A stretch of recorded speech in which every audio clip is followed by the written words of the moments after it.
RCG Media. Damos la bienvenida al licenciado Gerardo Pérez y Pérez. Buenas tardes, bienvenido. Buenas tardes. Gracias por acompañarnos y con este tema. Bien Jurisconsulto. interesante. Oye, licenciado, ¿tú Buenas te tardes, imaginaste que iba a haber este ambiente previo a la toma de protesta de Biden como presidente de Estados Unidos? Yo creo que no me lo imaginaba, sobre todo porque Estados Unidos es un país de instituciones. Tienen 214 años, 215 años más o menos, con una transición de poder ordenada. Llevan 48 presidentes. E incluso ni en los momentos más álgidos de los Estados Unidos, cuando murió el presidente Kennedy, hubo una situación tal como la que estamos viviendo. Creo que el presidente Trump ha cometido algunos excesos que el Congreso norteamericano ha enmendado por conducto de la diputada Nancy Pelosi, una mujer muy inteligente, muy combativa, una diputada que sufrió el asalto de sus oficinas, el robo de su computadora y de diversos papeles. Fue la opositora más férrea a Trump estos 4 años y muy probablemente la diputada Pelosi repita, se vaya a reelegir. Y bueno, es una situación ciertamente inédita, inesperada.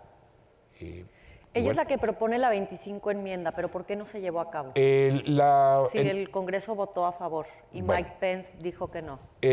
No es un voto del Congreso, Mariana. Voy a hacer un comentario, como siempre, abrigado en la amistad y la consideración que ustedes me dispensan. Primero, la regla general es el control de los actos del presidente. Estados Unidos tiene muy claro que el presidente tiene que tener un control y se ejerce directa y férreamente por conducto del Congreso. Entonces, la enmienda 25 es una adición que se da a la Constitución de los Estados Unidos que no tiene ninguna reforma. Son 25 enmiendas en 214 años, casi 11 años y medio es el cálculo antes de venir para que se dé una enmienda. Esta enmienda en particular es del año, déjame te digo, del 6 de julio de 1965, tiene 56 años esta enmienda y hasta el día de hoy no se ha utilizado. El procedimiento de la enmienda 25 hay que distinguirlo del impeachment y de la remoción de la oficina, porque la enmienda 25 lo que propone es un procedimiento temporal, provisional, en lo que desaparece la incapacidad o la imposibilidad del presidente para dirigir el gobierno de los Estados Unidos. Consideraron los diputados y los senadores de Estados Unidos, los congressmen, como dice mi buen Arnulfo, que era un acto de sedición, la toma del Capitolio el pasado 6 de enero, por parte de Trump, quien asusó, quien instigó a sus fellowship, a sus conciudadanos, a sus compañeros, a tomar el Capitolio. Esta circunstancia es un dato, un indicio a juicio de ellos que demuestra la incapacidad del presidente para conducir el destino de Estados Unidos y consecuentemente empujar, impeler al vicepresidente, que es el legitimado por la Constitución, para promover este procedimiento temporal, en lo que desaparece, que quién sabe si desapareciera en unos días, la incapacidad de Trump para dirigir a Estados Unidos. Es un procedimiento entonces, como le llaman ahí, pro tempore, por Mientras tiempo. dura. Mientras dura, así es. Y bueno, pues evidentemente que este procedimiento se distingue del impeachment, que es un procedimiento de remoción definitiva, absoluta, del presidente. Y a lo largo de la historia ha habido 3 procedimientos, 2 con un resultado, contra Andrew Johnson en 1867, contra Richard Nixon en el 73 y contra Bill Clinton por intenso, como dicen las muchachas, en el año 93. Entonces son procedimientos de control que la Constitución norteamericana tiene. Ahorita comentamos antes de entrar que es uno de los muchos, de las muchas necesidades que una Constitución como la nuestra necesita. No tenemos hoy ningún mecanismo de control fuera de la revocación de mandato que se acaba de proponer para remover al presidente. En este país y en la mayor parte de los países con un corte presidencialista no tienen ningún mecanismo de remoción ni de control. Aquí nuestra Constitución, que en muchos aspectos ha sido una copia infiel o incompleta de la norteamericana, carece de estos mecanismos de control. No hay. Entonces yo creo que a la hora de la hora que están los señores candidatos a diputados y los partidos políticos, hay mucha tela de donde cortar para mejorar la estructura institucional, constitucional de nuestro país, Pepe. No podemos vivir todavía con la idea de que el país esté dirigido por un solo hombre y que esos actos carezcan de un control constitucional. Y sin embargo el constituyente, a contrario, propone y deja pasar el famoso,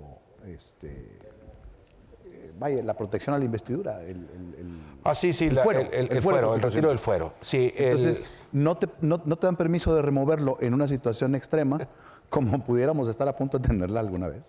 Sí, bueno, la verdad es que hemos aquí en esta tribuna que ustedes nos han permitido, don Roberto C. González, Pepe Mena, tú amablemente siempre, y Mariana Canepa igual, hemos señalado algunas de las muchísimas deficiencias o insuficiencias, más que deficiencias, que tiene nuestra Constitución. Decía mi querido maestro José Fuentes García que la Constitución siempre es un proyecto por cumplir. Siempre hay normas que pueden ser perfectibles, que pueden ser mejorables. Nuestra Constitución tiene 104 años, Pepe. Se van a cumplir este año. Y creo que de las muchas cosas que hay por corregir, por mejorar, es regular justamente el tema del control de los actos del presidente, que existe en otras constituciones.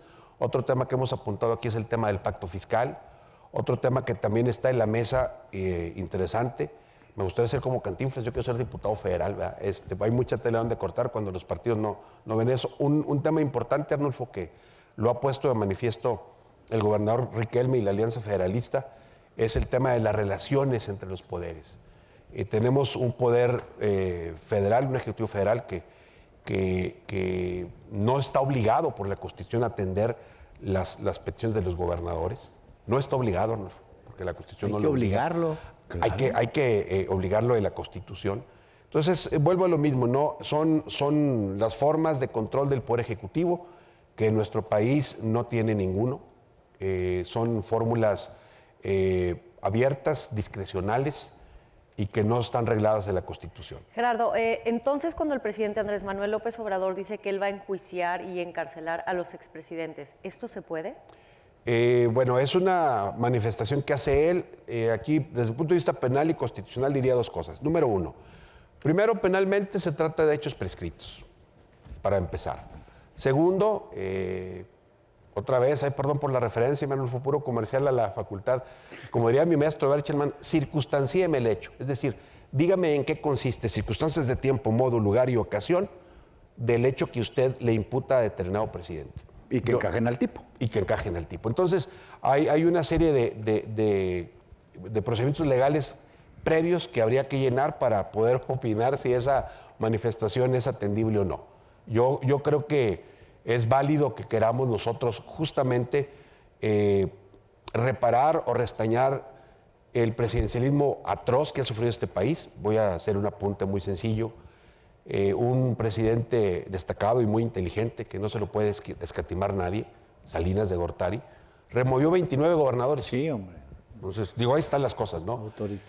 Autoritario. Un autoritarismo blando, pero autoritarismo al fin. Recuerdo como si fuera ayer ese programa que mucha gente de la audiencia seguramente lo tendrá presente. Don Pepe, ya tenemos carretera. Creo que sí. Sí, claro. El presidente borró la esfera competencial de los municipios y de los estados, y fue presidente municipal de todos los mexicanos. No está mal que haga obra, no, nadie rechaza eso, pero hay que hacerlo en los términos y con las condiciones que la Constitución previene, ¿no? Licenciado, vamos a ir a la pausa. La pregunta al regresar. Ya nos dimos cuenta, Estados Unidos es un país de instituciones por encima de los hombres. Así es. ¿Qué pasará en nuestro país, en nuestro México, habiendo todos estos candados sin cerrar, si el presidente pierde el Congreso de la Unión, pero no lo acepta? Volvemos de la pausa. Okay. Muy bueno. ¿Especiales? Sí, pero ya hasta me dan ganas de llevar el carro ahorita. Elisa, respóndenos, por favor, esa pregunta. Mira, el presidente, en principio, en el esquema de división de poderes que tiene nuestro país, no debe de incidir en la composición, en el funcionamiento, y es la palabra correcta, de la elección del Congreso de la Unión, de la Cámara de Diputados. Le sean favorables o no los resultados, él no tiene injerencia en eso. La calificación de las elecciones queda a cargo del Instituto Federal Electoral y será pues este órgano el que determine el número y la composición de la Cámara. El presidente podrá estar inconforme, no lo dudamos, pero ¿Pero Morena? Pues Morena tendrá que sujetarse. O sea, lo que vimos en Estados Unidos en el Capitolio, ¿pudiera estar aquí ahora el 7 de junio? La verdad es que creo que este país es muy diverso. Probablemente en algunas partes sí, en otras partes no. Regularmente el norte del país es una región donde las instituciones y el respeto a la ley son más evidentes. En el centro del país, bueno, pues es un partido el dominante, justamente el partido del presidente. Y en el sur, pues a lo mejor podrá verse en algunas partes. Yo creo que el país es diverso. En el caso, tan es así que en el caso de Estados Unidos, la manifestación fue focalizada exclusivamente en Washington, probablemente desde el punto de vista de la estrategia política, me parece a mí, porque no puede haberlo hecho en otra parte, ¿no? Claro. Yo no veo al presidente Trump convocando a gente en Los Ángeles, que son localidades totalmente vanguardistas, de izquierda. Igual hay una cosa interesante, Mariana, en las elecciones, y pasa cada proceso, te sugiero que cuando suceda lo veas, todos los estados continentales, los que están a un lado, son azules o son demócratas. Hay un cinturón. Texas siempre es republicano y los estados que determinan las elecciones son los estados de la Iron Belt, estados Pensilvania, todos los estados del noreste.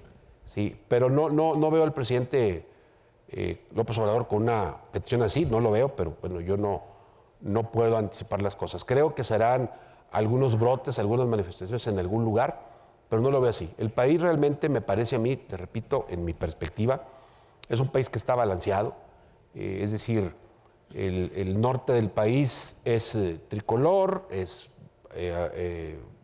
albiazul, es moreno en la franja de Baja California, y creo que más o menos se conservará esa tendencia.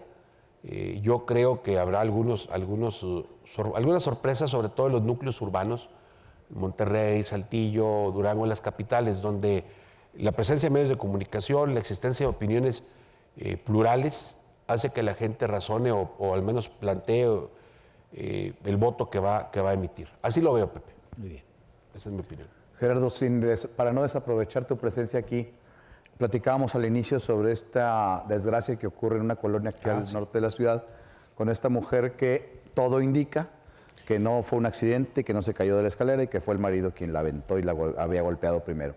¿Cómo deberá ser, si nos puedes explicar al auditorio, cómo deberá ser la integración de la carpeta de investigación y cuál curso seguiría? Fíjate que... ¿Y con qué velocidad sobre todo? Perdón. Dice el doctor Lee, que es el máster de los forenses en Estados Unidos, tiene un libro que se llama Crime Scene, escena del crimen, que las evidencias hablan por sí solos. Las evidencias son testigos mudos, los testigos que hablan, ¿no? Y aquí el primer dato pues, que vamos a buscar es el cuerpo de la mujer. Es decir, ella tiene una contusión profunda de cráneo. Esto es, la experiencia habrá que ver para ver si fue realmente un accidente o no lo fue. Los edemas, que es decir, la inflamación del cerebro, qué tan profundo es el edema. Si la ruptura de cráneo, hay que recordar que no soy el más adecuado, pero el cráneo está diseñado, Mariana, para soportar golpes. Incluso soportar balazos. Hay algunas tentativas de suicidio que no ocurren porque el cráneo es tan bien hecho. Está hecho en forma triangular, Arnulfo, justamente para soportar los golpes.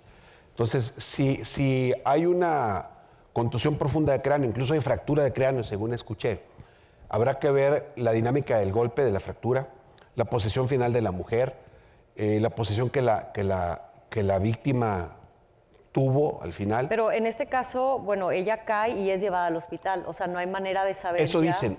Todos los datos, Mariana, van a ser a partir del estudio de la herida, de qué tan profunda es. Por eso dice el comentario que el cráneo está hecho para aguantar golpes. Sí, pero tú dices hay que ver la posición cómo cayó, pues ya. En relación a la cabeza. En relación a la cabeza.